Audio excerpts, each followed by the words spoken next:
Speaking about antibiotics, the story with TCI and antibiotics is quite recent. And we did have a meeting in Cluj focused on total intravenous anesthesia, and it was Paolo Roncucci coming from Italy, and you will see some of his slides here. And the story comes that from the fact that by giving long-term infusion of antibiotics, it improved the efficiency, and it's a matter of how much or how long the concentration of antibiotic is above the minimal inhibitory concentration. The longer this concentration is above the MIC, the more efficient is that antibiotic. And there are a number of publications on this subject, and I'm not going into details. But the interesting thing is that with the beta-lactam antibiotics, it was proven that the maximum kill effect was registered when the plasma concentration was the 4 or 5 times the minimal inhibitory concentration. So the problem is, what about targeting a plasma concentration of antibiotics that should be 4 or 5 times the MIC?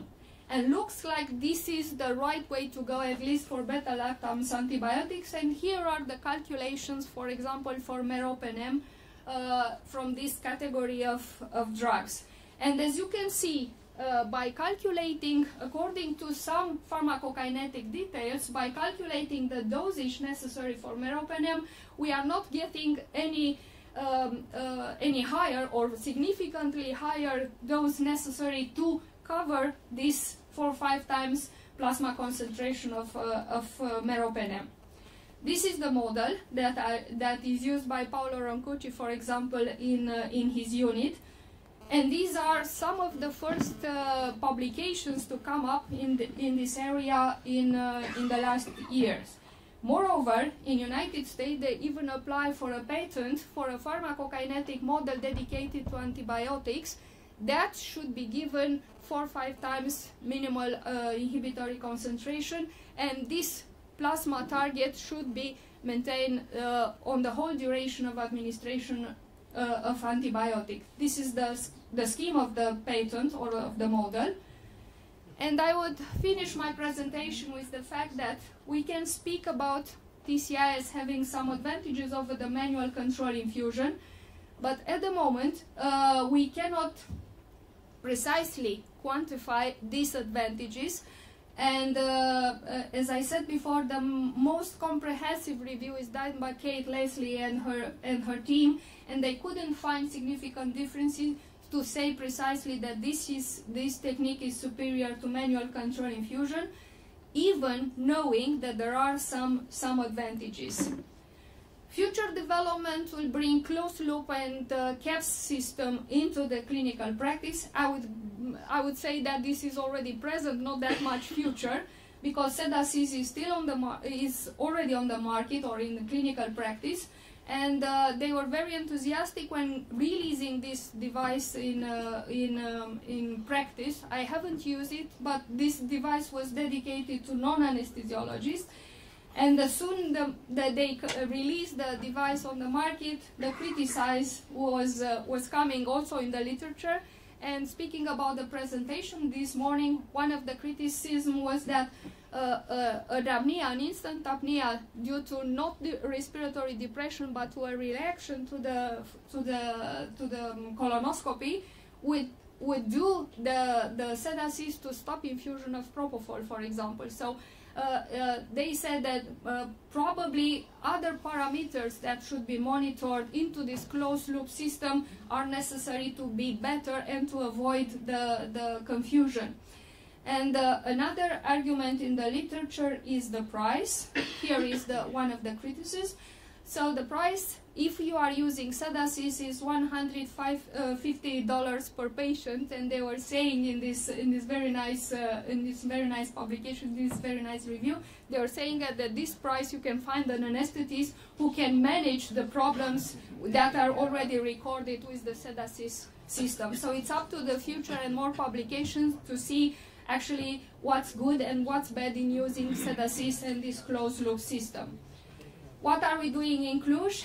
In my department, we are using TCI especially for anesthesia, And for endoscopy unit, we are giving, as I said before, propofol for colonoscopy and RCP. Actually, there is a very good endoscopy unit in our hospital. We have all the licensed pumps that are registered in Romania, and we bought these pumps from a research project, the big one, the $400,000 project. And we come up with some publication related to these projects, although our publications are mainly orientated to cancer and anesthesia and inflammatory response after anesthesia as compared to inhalation anesthesia. And we hope for more publication in anesthesia in cancer at the moment. Actually, we are working with Donald Buggy and his team, and we applied for a European project recently, so hopefully we will be successful with this project. In conclusion, I would say that TCI is at the moment a widely used technique, especially in anesthesia, but sedation and endoscopy and monitor anesthesia care is coming more and more, I would say probably more than anesthesia itself at the moment, and indications in ICU are on the way as well. There are some benefits if we are speaking about TCI as compared to manual controlled infusion, but large randomized control trial, large population studies are waiting for a precise quantification of these benefits and advantages over the manual control infusion. The TCI is definitely a good tool to teach PK/PD models for residents and for the beginners, and who knows, future will bring probably TCI for antibiotics and for muscle relaxant. As far as I know, there are some models under investigation when speaking about muscle relaxant and target control infusion. Comparative costs, need for training, time consumption, and definite advantages are still weighted and require further studies. And this is my city where I'm working, and thank you for your attention. Wonderful, you kept in time, which is very good for a moderator. Yeah. I wonder why you didn't speak about this provocative question, awareness during anesthesia in TIVA and TCI, which makes me asking you this question. Yeah. Actually, it's a very good question. It's a whole domain we can speak about. It was more in the past than it is now. I mean, in the past they were saying you shouldn't do TIVA without a BIS monitoring. Now they are not saying that anymore. This is partially because of the TCI. This is partially because of the experience that got with this technique. And it is said in our Society of Intravenous Anesthesia that if you are starting with 4 micrograms per mil of propofol and 4 nanograms per mil with remifentanil, you will probably not get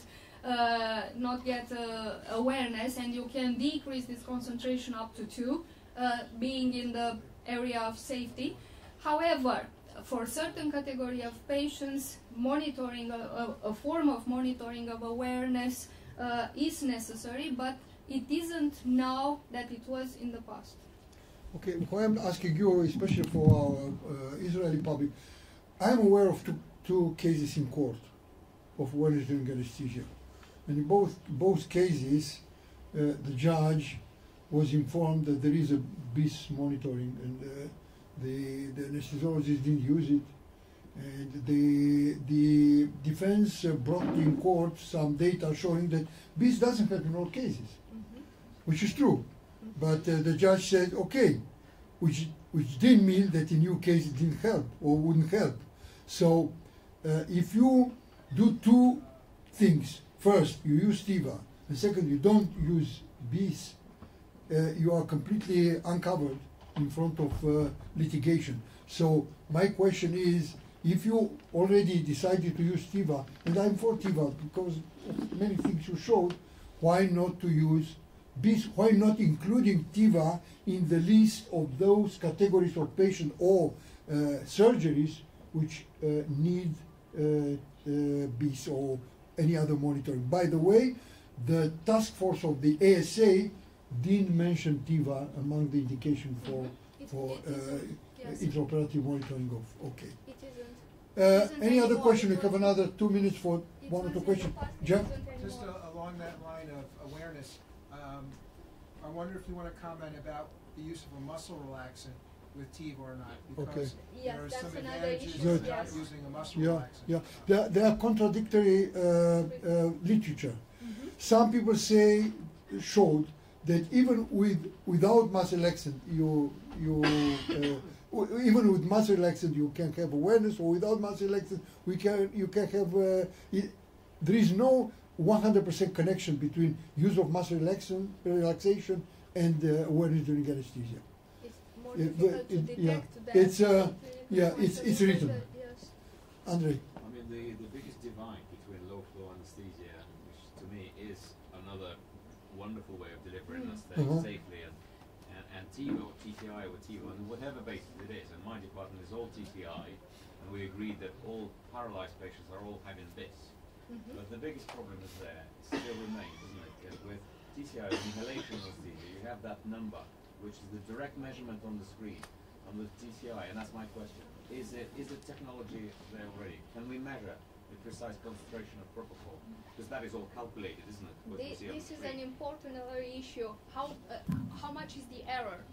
Okay. What is the margin? What is and this there are. interval safety? I think there is a lack of studies in the literature regarding what you are saying. It would be nice to have real-time plasma concentration monitoring. What I can say to you, there are some studies now, a couple of studies actually, coming in the literature, and one is done by Professor Piacevoli in Rome. And what they have done microdialysis of the spinal CSF, sorry. And they realized that the concentration of remifentanil in the CSF is actually far from predicted effect site concentration. So looks like here the error is much that was at least in the literature advanced, that having roughly 20%. CSF is one of the target orbits. That was another very nice debate, if this concentration was actually in the cerebral tissue, and how much is the difference between the concentration in the CSF and the concentration in the cerebral tissue. But at the moment we cannot have this precise measurement of the real plasma concentration or real effect site concentration. It's only a prediction we can use. Professor And Dana of course, Tomescu. the answer of the patient. Professor Dana Tomescu, 30 seconds. My concern about the volemic issues when you're putting volume in the patient or when it's a major bleeding. There is no correlation, as far as I know, in the literature so far, between what you are infusing and what you are using as pharmacokinetic models. There is no indication that you should adjust the pharmacokinetic model. However, as I was saying, a very nice pocket book was the Malaysian one, and they were using TCI. They were actually indicating to use TCI in very severe patients, and the only indication in these patients, hypovolemic patients, was to use smaller plasma concentration, lower plasma concentration, and then eventually increase the plasma concentration with the patient's situation or general parameters, hemodynamic parameters. Thank you, Dana. Thank you. The coffee is waiting for you. 14 and a half minutes. 30 seconds, you took. Just sit, please. Okay, I will moderate this panel, so just a couple of words before you start. First of all, I would like to thank everybody that still in this room. Okay, it's a good achievement for us. And Professor Gurman, this is a good opportunity for me to say thank you, gratefully thank you and Professor Wexler for accepting me to a residency in anesthesiology exactly 15 years ago. So exactly 15 years ago.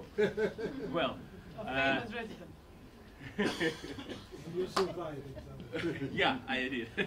And we survived too. Well, this is time to introduce you the first presenter of this last session. Professor Mark Rice from Vanderbilt University School of Medicine.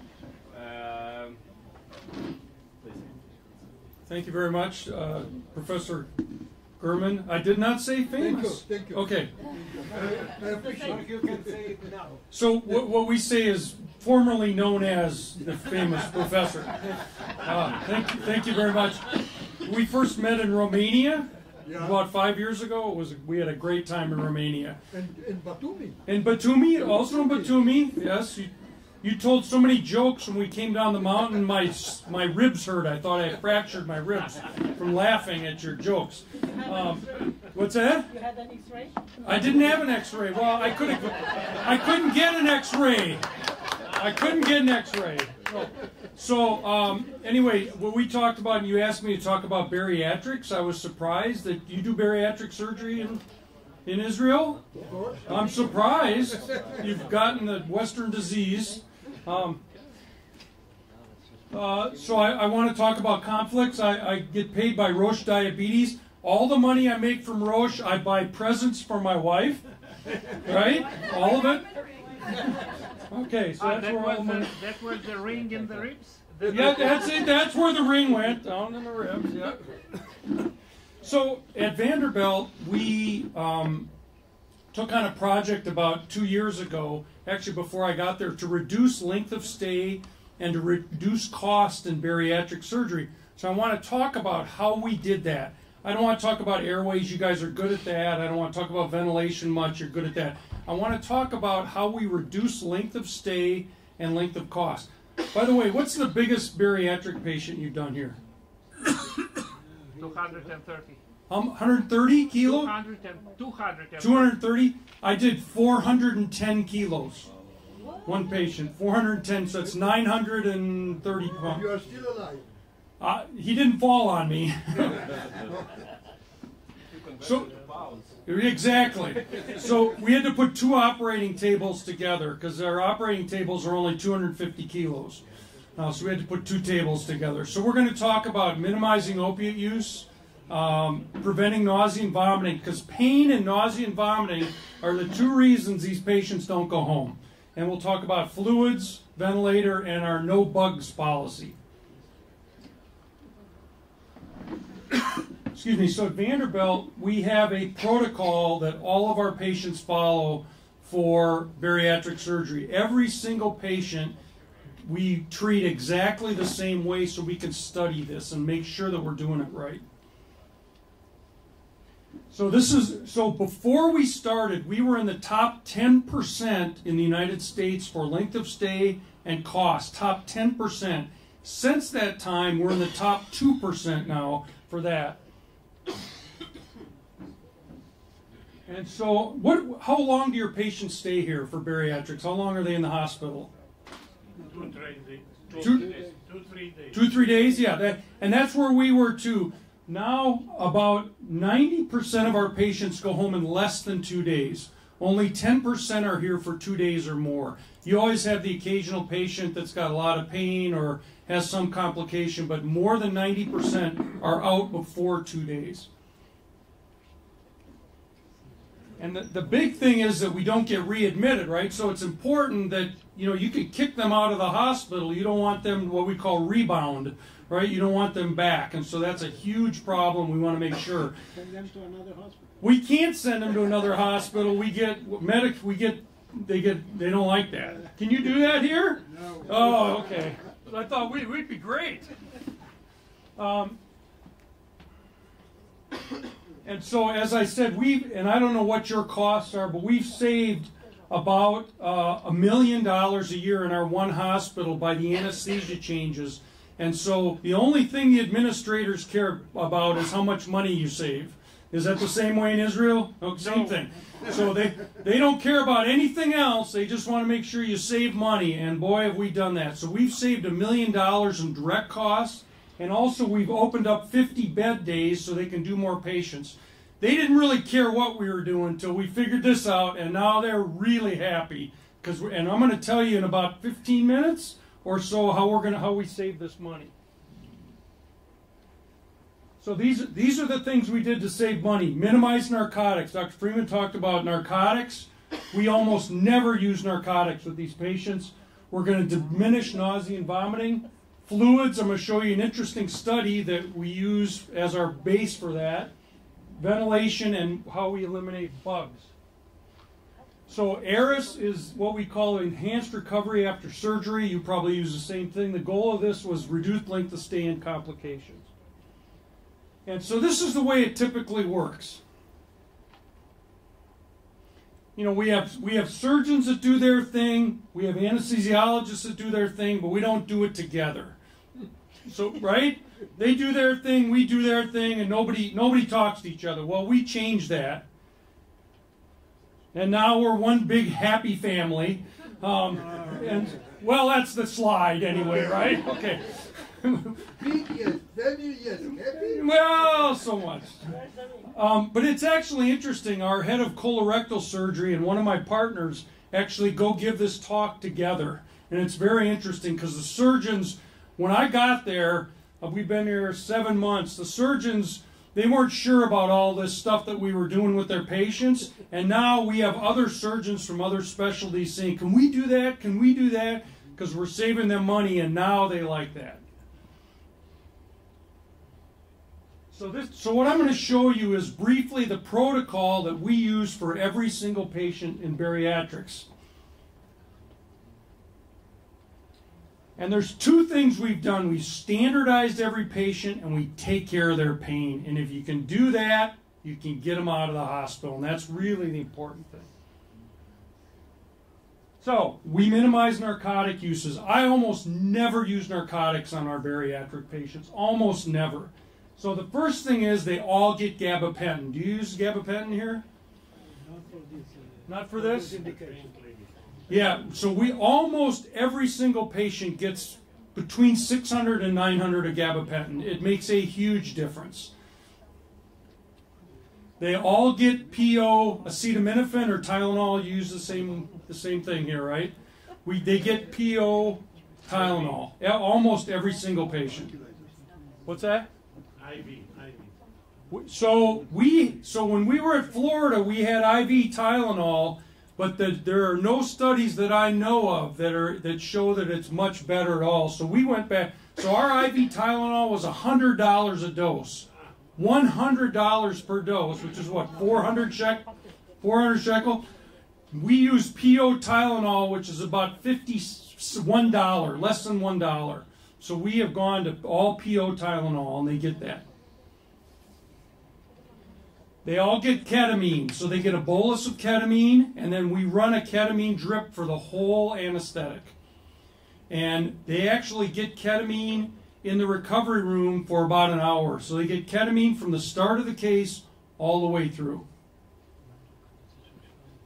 They all get lidocaine. They all get lidocaine drip, and I'm going to show you a few examples from the literature. They all get a bolus of lidocaine, and then we run ketamine through the recovery room. I'm sorry, I said ketamine through the recovery room. We stop ketamine at the end of the case. Lidocaine we take through the whole recovery room. When they go from the recovery room to the floor, we turn off their lidocaine.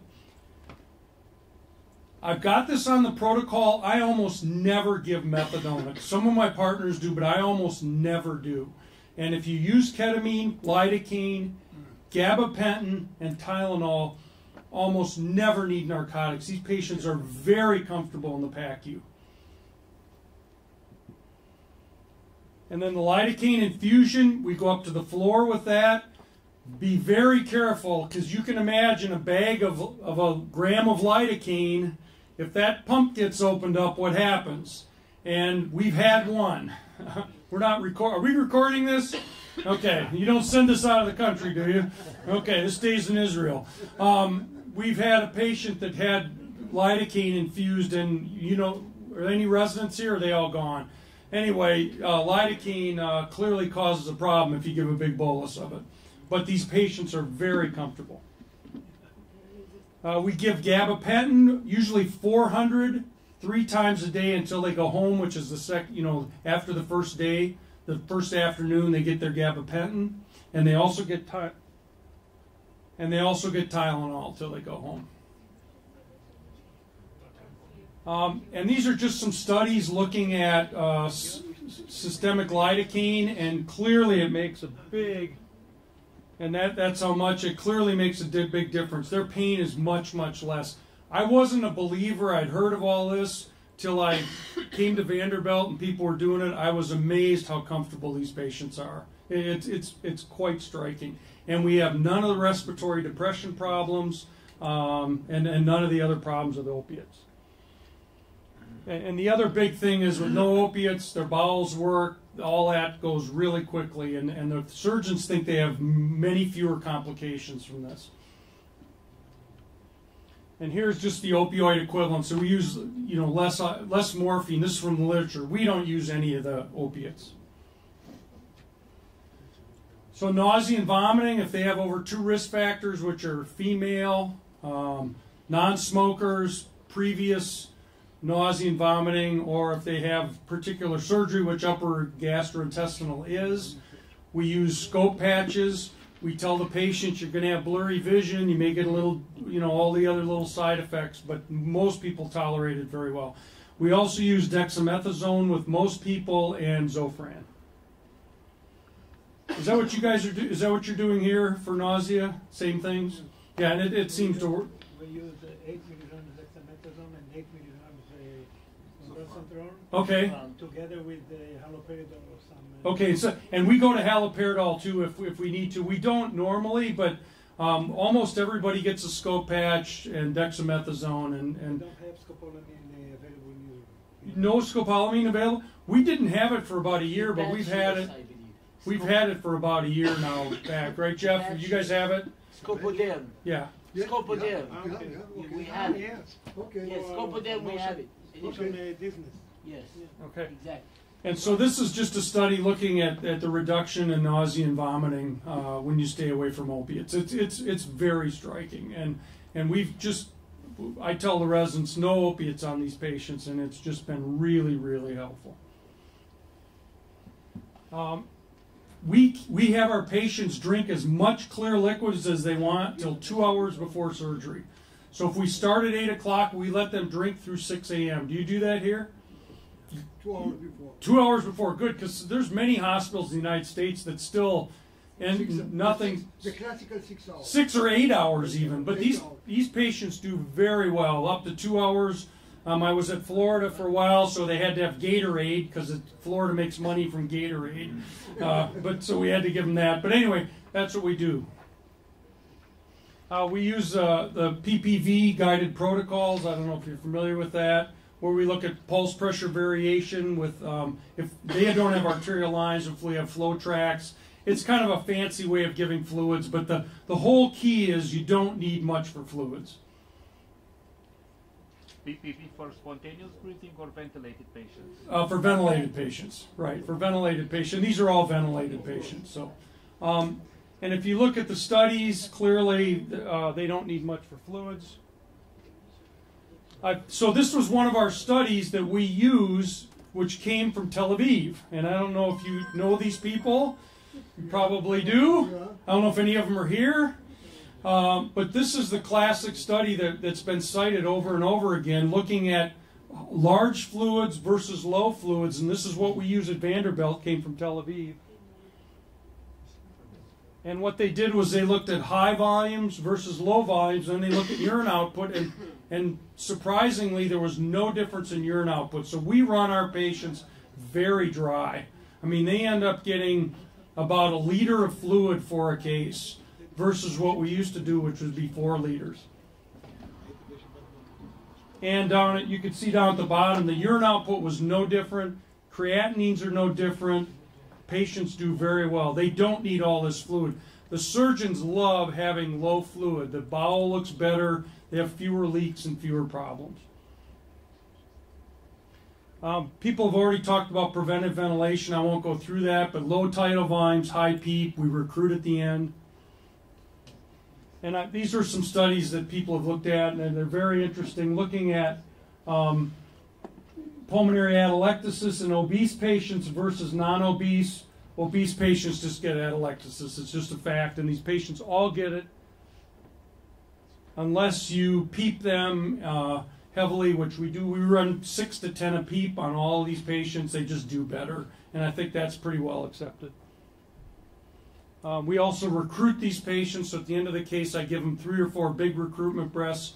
Their PaO2 versus FiO2 goes up. They do better. They wake up better. And the last thing we do is the no bugs policy, which bugs meaning bacteria. We look at keeping them normothermic, which we all have done for years.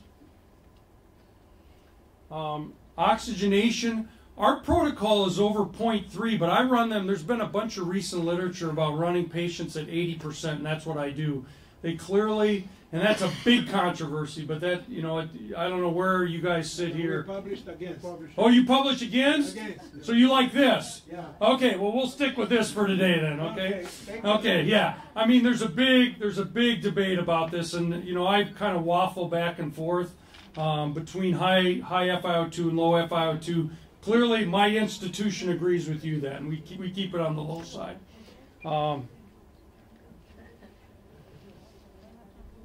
So I'll take out that part that says not so sure next time, okay?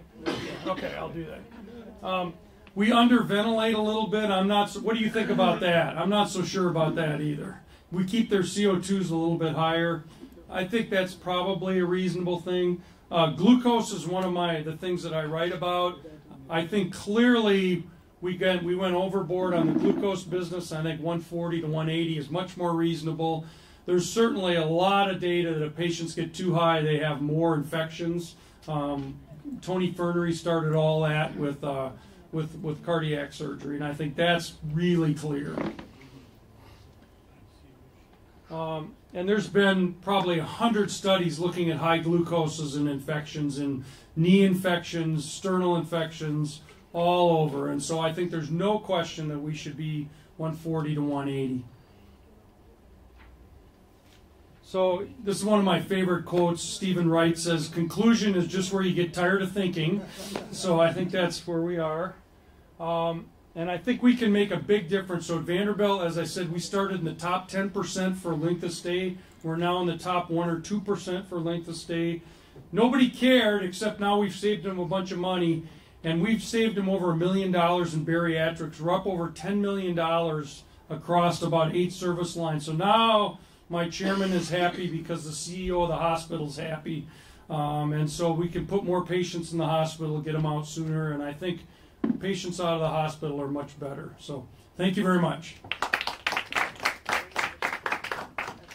Out of this money that you're saving and producing, do you have any incentive in your salary? So that's a really good question. So we do have incentives because our chairman goes to the dean and he gets money for our department, which we indirectly see. But I think in the future, that's where it's going to be headed everywhere, is if you could save the hospital money, we need to get a part of that. Because that's the only way I'm a capitalist, and I think the only way you really incentivize people to do something, change their behavior, is to pay them to change their behavior. And I think yes, so indirectly we get part of that, yes. Tell me about it. So the next question would be, if you vote for the Republicans next year. I'm not going to answer that. Thank you for this wonderful presentation, Mark. I would like to ask you about the intra-anesthetic opioids, if you are using, and if so, which ones? Yeah, we don't use any opioids. Zero, ever. Yeah, Okay. occasionally methadone, but that's it. Okay. You didn't talk about muscle relaxation and reversal. Because you don't have Sugamadex, you would improve your time of discharge on account of the cost. So maybe as soon as Sugamadex will be FDA approved, you will increase your cost, but you shorten even more the delivery. But the question is, how do you check at the end of surgery the depth of muscle relaxation? Are you using quantitative? It comes from Soren Brühl. Oh, I have. Soren would be so upset. We have quantitative monitoring, which is done in about 20 or 30% of hospitals. I think Soren always quotes that data. Soren is also involved with the FDA and Sugamadex, and he keeps telling me this is going to get approved, but you guys have Sugamadex, right? Yes, we Yeah, I've never used it. I would love to have it. We use it. We can in provide you with some every bariatric case. Oh, I would, especially for bariatrics where you want people to be strong at the end of the case, and neostigmine causes people to be nauseated. Right. We have all those problems, but we have our ridiculous FDA, and you can have them if you want them. But you guys get to have all this stuff for years, and we can't have it. Is it $200? I don't know what's. It's, We buy it 100. But Soren has data that even if it's $100 a bottle, they get out of the operating room a lot quicker, and we'd actually save money. So I think that's right. Yeah. Did you try regional? We don't. We are starting to do rectus sheath blocks. We just started to do that in the last 6 months. I didn't put that up here, but we have started to do rectus sheath blocks, and it really helps. Okay. Okay, thank you very much. Thank you. Thank you very much. Okay, so the next presenter, John Kowalski from Beth Israel Medical Center in Harvard Medical School, Boston, with robotic surgery.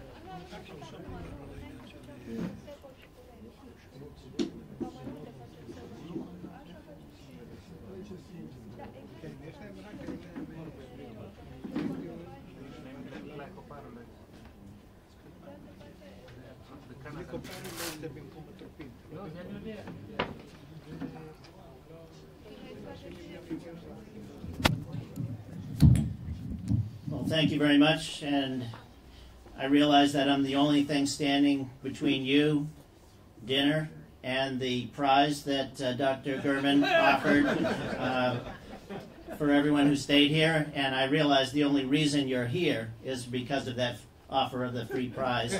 So I thank all the coordinators. I thank FPGG, the famous professor Gabby Gurman, and I thank the organizers for allowing me to talk.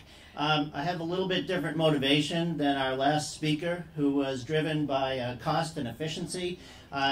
Instead, for me, it was sheer terror at having robotic surgery come in to perform thoracic cases. And before we started providing anesthesia for it, I had heard of a half a dozen popularized accounts of deaths around the country. I don't know whether Tennessee was near any of those.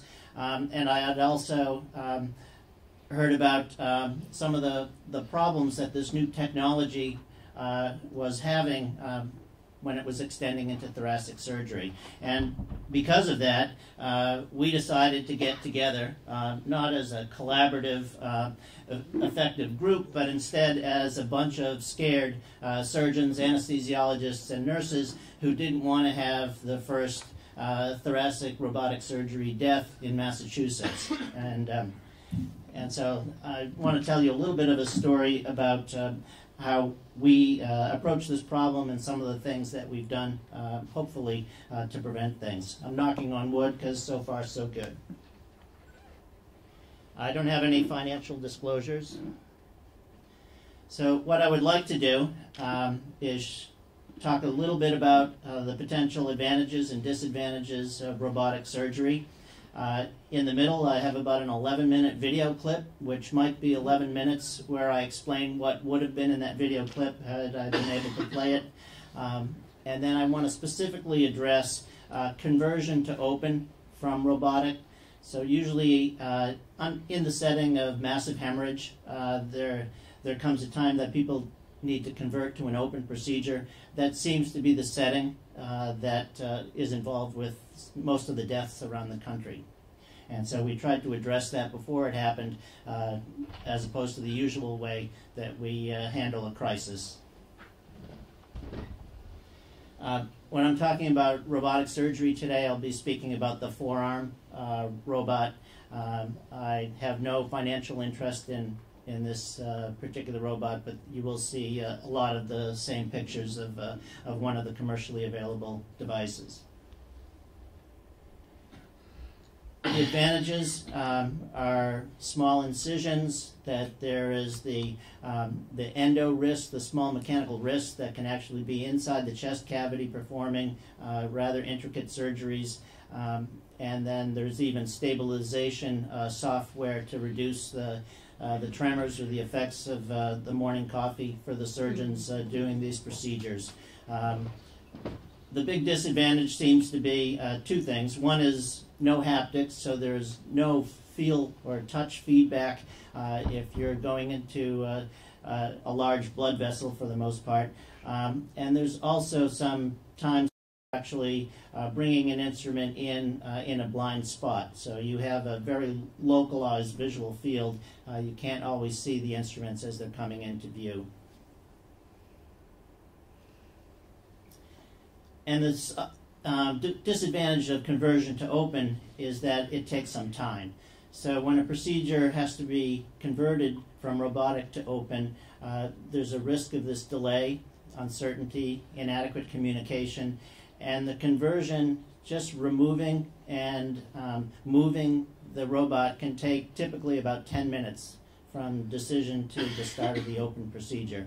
And so for any of you who have been in a massive hemorrhage, you know that 10 minutes can be quite a bit of time.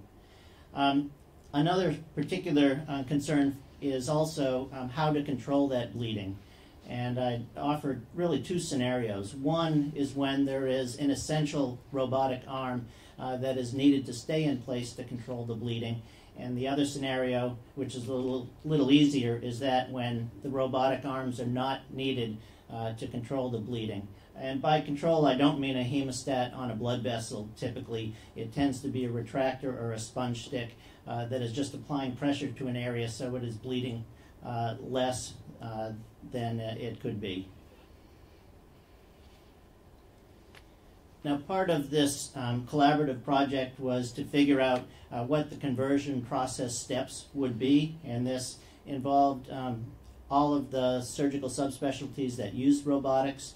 And we all talked about the undocking process, what were the necessary open surgery pieces of equipment that needed to be opened, how to prepare the patient and the room for an open procedure, and then initiating the open procedure and who does the surgery during that. And really the top 5 skills had to do with wrench storage, and I'll talk about the need to use a wrench in one particular circumstance, removing the trocars, creating hemostatic control without the robot arm, so this is usually with a sponge stick, and then removing the robot arm and then moving the robot out of the way. And in the first case where the robot arm is needed to control the bleeding, there needs to be a number of things that occur simultaneously. If I can get this to work. Oh, yes. So there needs to be the decision which arm is going to control the bleeding, and then the decision to remove the other trocars, to move the other robotic arms out of the way, get the wrench, which I'll talk about, and then when the bleeding is controlled, to use the wrench to remove the last trocar, to remove the robotic console away from the sterile field.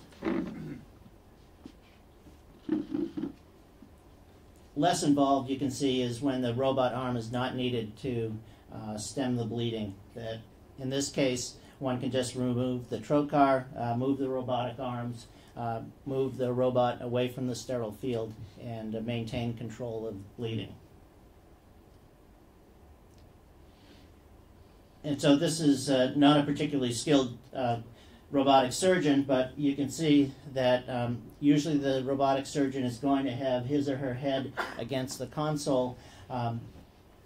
When you move your head back, you automatically lock the robot arms, and this is a safety feature so that the robot isn't going to be moving without an operator directly visualizing the field inside. Unfortunately, this is not always remembered when a surgeon leaves the robot to start to get ready to open, and so that surgeon needs to know that arms will lock when he or she starts to communicate and move away from the console, that the surgeon needs to leave the console and get gown and gloves, and the people by the patient need to remove the trocar from the robotic arms and take out the trocars and the instruments that aren't necessary to control the hemorrhage. Then the robotic arms can be moved away from the patient, and then the entire robot assembly can be backed up so that it can be away from the patient as well. And that particular maneuver maybe looks as ungainly as it does in this picture. There are actually two clutch mechanisms. Here you can see drive and neutral on either side of the robot, and an operator needs to put both sides into the neutral position, or else the robot will stay immobilized.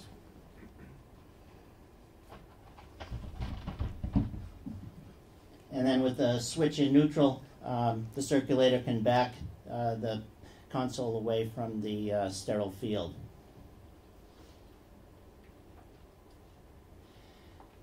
This is the sophisticated sponge stick that we use to control hemorrhage.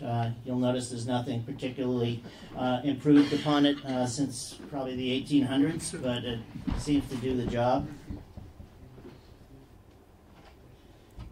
And likewise, the wrench I'm talking about is a standard 1/16 hex wrench that you could get in any hardware store in the United States, probably Europe. There's probably a metric equivalent to this.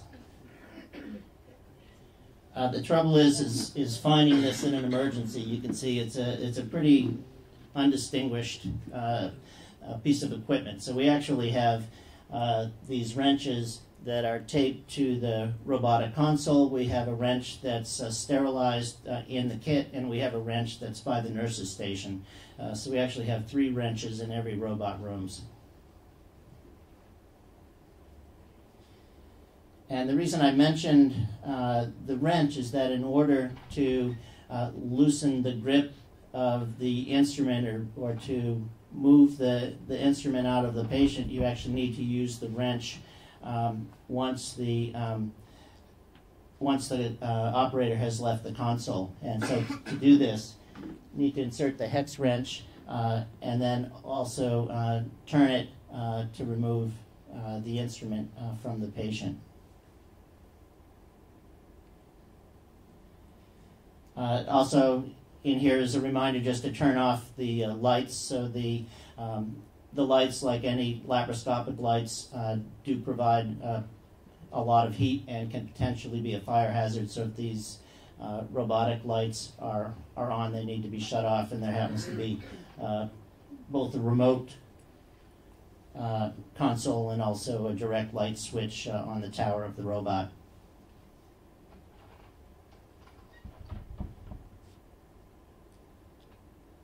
And I don't see it moving. Wait a minute. Now this has sound. This could have sound.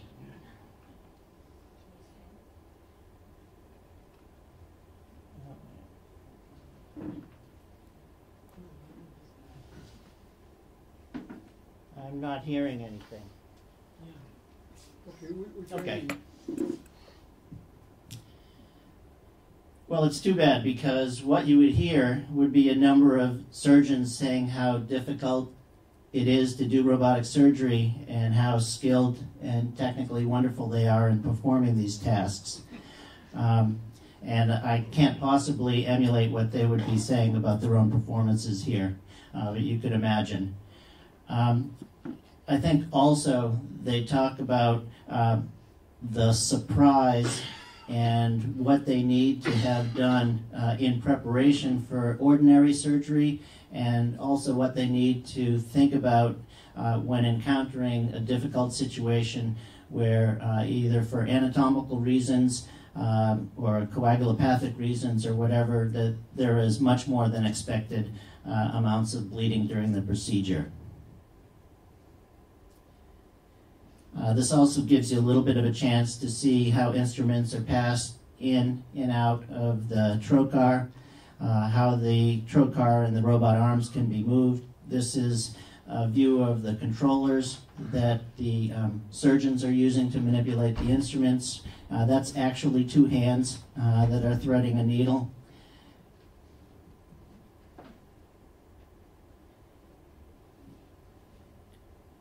And here's a discussion of some of the regular robotic instruments, and then also the instruments that are necessary to convert to open.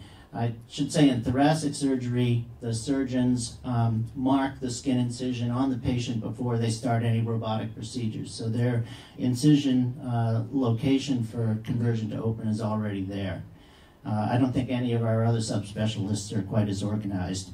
You saw a suction canister there, so there's suction, both suction irrigators and also direct suction available as well. These are the vascular instruments, both long and short instruments to reach deep structures like the pulmonary artery, and a number of clips and vascular clamps as well.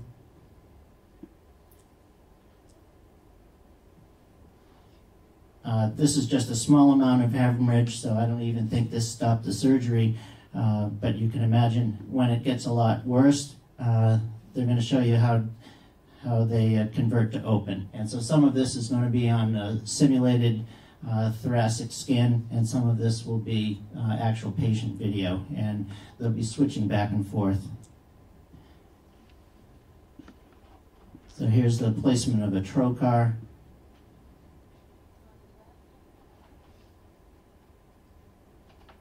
So this would be at the beginning. Now the surgeon has decided to convert to open, and we have an emergency button on the wall which informs the entire operating room that there's an emergency in the robotic room.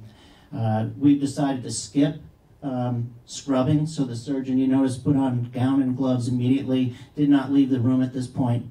We feel that that's a necessary measure to decrease the amount of time to get ready to operate.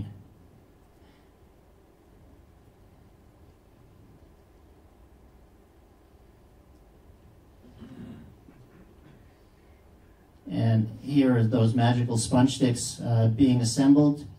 So the scrub technician has just folded a sponge stick. And deciding which trocar is going to be most proximal to the area that is bleeding, but also be most out of the way for where the incision and where the open incision is going to be performed is also important. Here again is putting both sides, so there are really two clutches on a robot, and you need to have both in the neutral position in order to move this thing. There's a lot of excursion of the external portion of the robot arms, and you can see these things are moving a great deal more than they're actually moving inside the chest cavity. I've seen surgeons get knocked to the side, which has its own irony to it, and but there's really a lot of motion that is outside the patient, and for that reason we actually have foam rubber on both sides of the head when the patient's in the lateral position for the thoracic cases to prevent any head injury during this time.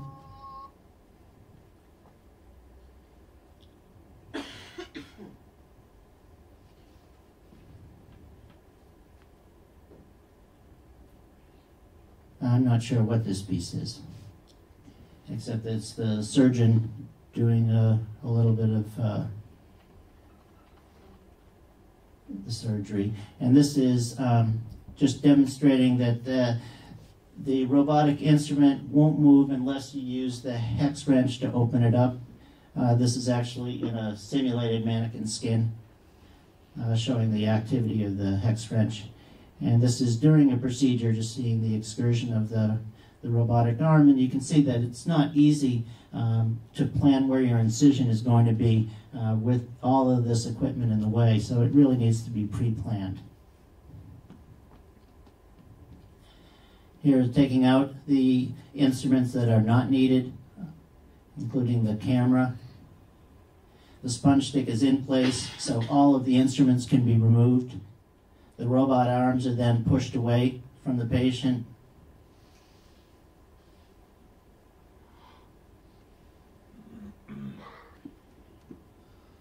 And then the robot itself would be pushed back.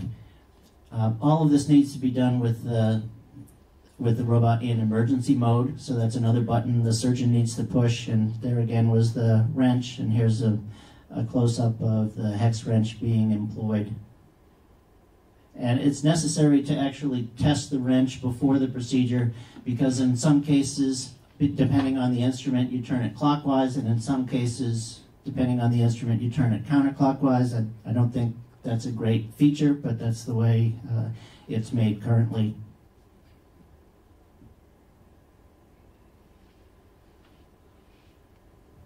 And here are all of the people involved, videography, medicine department, surgery department, various surgical subspecialties, nursing, scrub technicians, and anesthesia.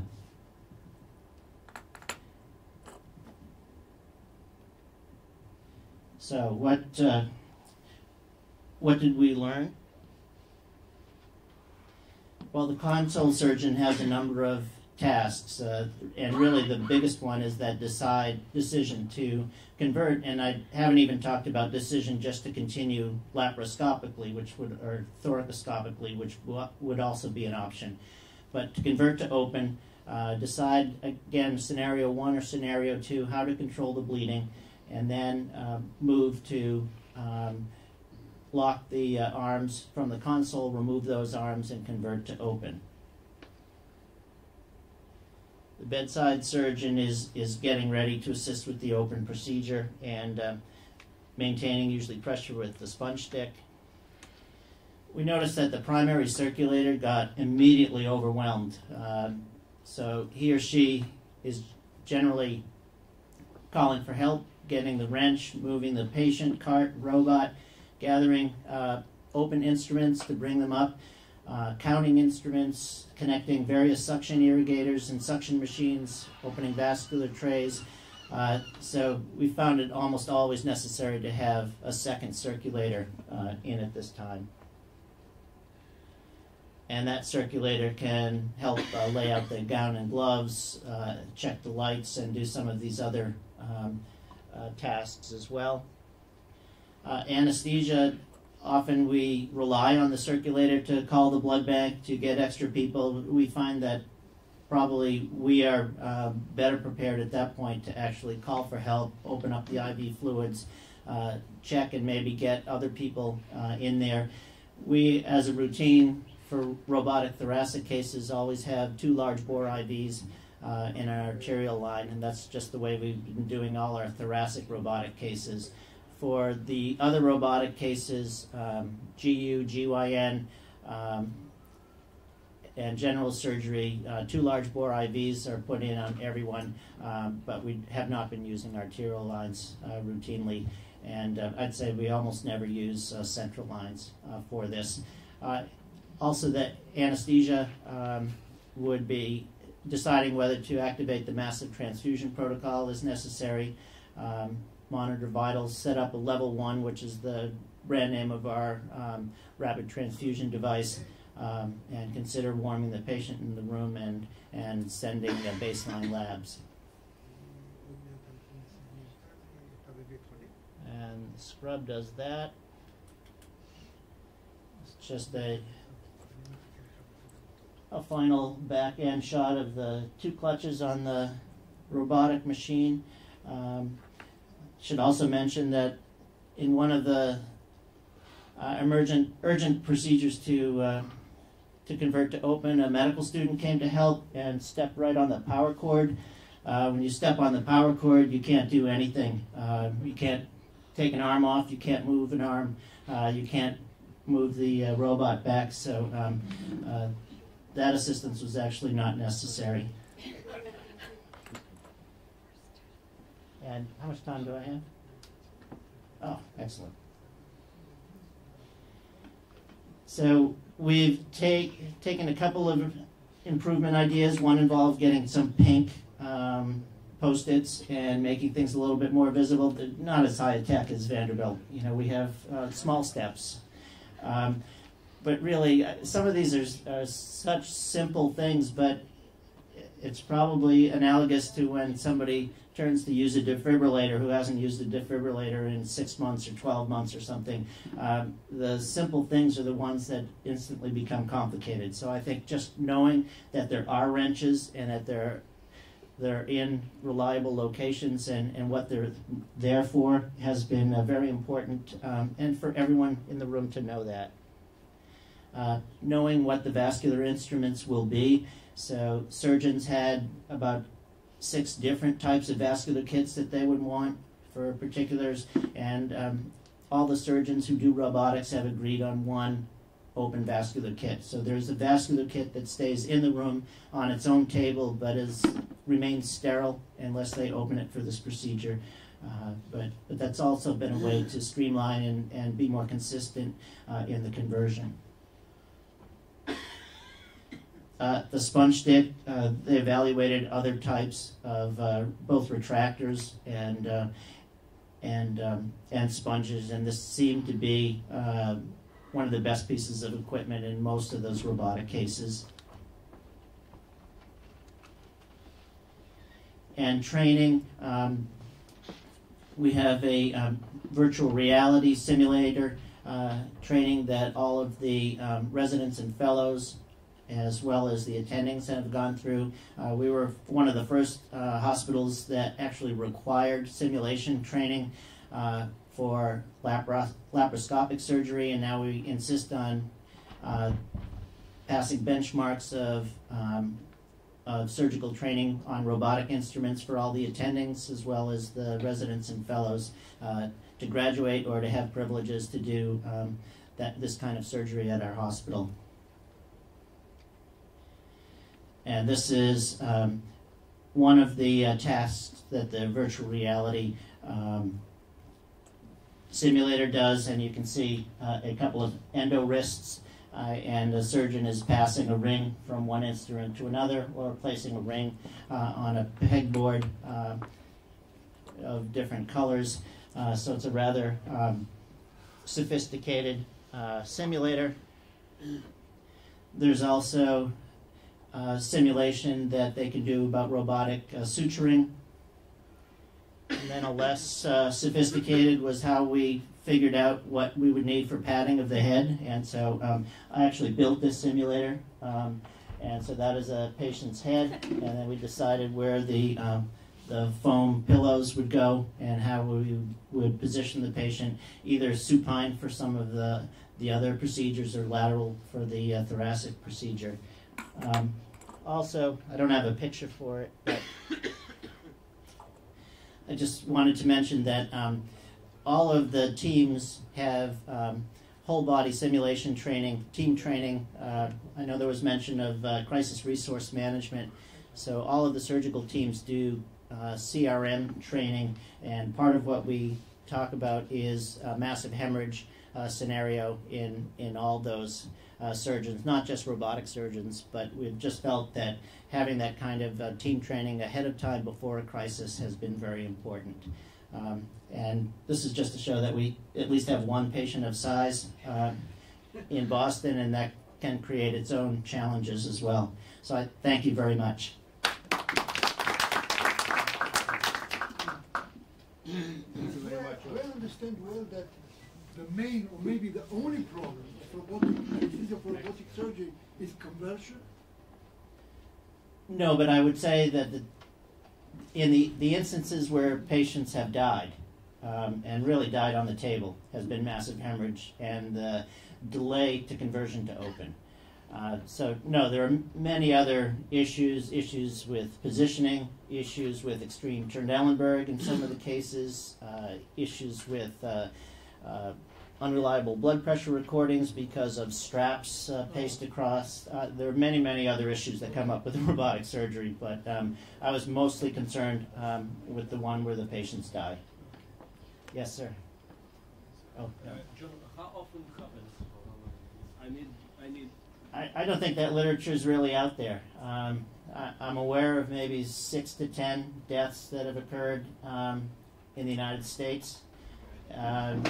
Aware of enough morbidity and mortality in Massachusetts that there was actually a Department of Public Health committee that investigated the practices in robotic surgery and came up with some recommendations. So I do think it is an event that happen, or these are events that happen infrequently, but these are events that present major complications. They happen to happen a lot more frequently in thoracic surgery than in the other surgeries. So, for example, conversion to open in thoracic surgery probably happens every 20 to 50 cases, whereas conversion to open in GYN surgery or GU surgery, maybe 1 in 1,000 cases. So very different type of thing. And probably general surgery, especially hepatobiliary robotic surgery, is probably in between those two. So somewhere in there. So yes. How long does it take to convert? It takes a full 10 minutes to convert. Yes. And even with practice, you saw all the residents, fellows, and staff practice removal of trocars, removal of robotic arms. The nurses practice the moving back of the robot. It takes 5 to 10 minutes. It's very hard to improve on that time. It's quite terrifying to have a bleeding patient, despite of the pressure with the magic stick. It's a very long time. It's a very long time, absolutely, with really very little access to the patient during that time. I totally agree. Yeah, I mean, there are a number of things that make the robot a special challenge. Another one, I would say, is in thoracic procedures, we're using double lumen tubes for lung isolation. If there's a problem with the double lumen tube position, you have to get down on the ground and put the bronchoscope up toward the patient's head, because usually they're situated with the head very close to the ground. So it's not an easy feat to accomplish. Okay. Yes. All right, thank you.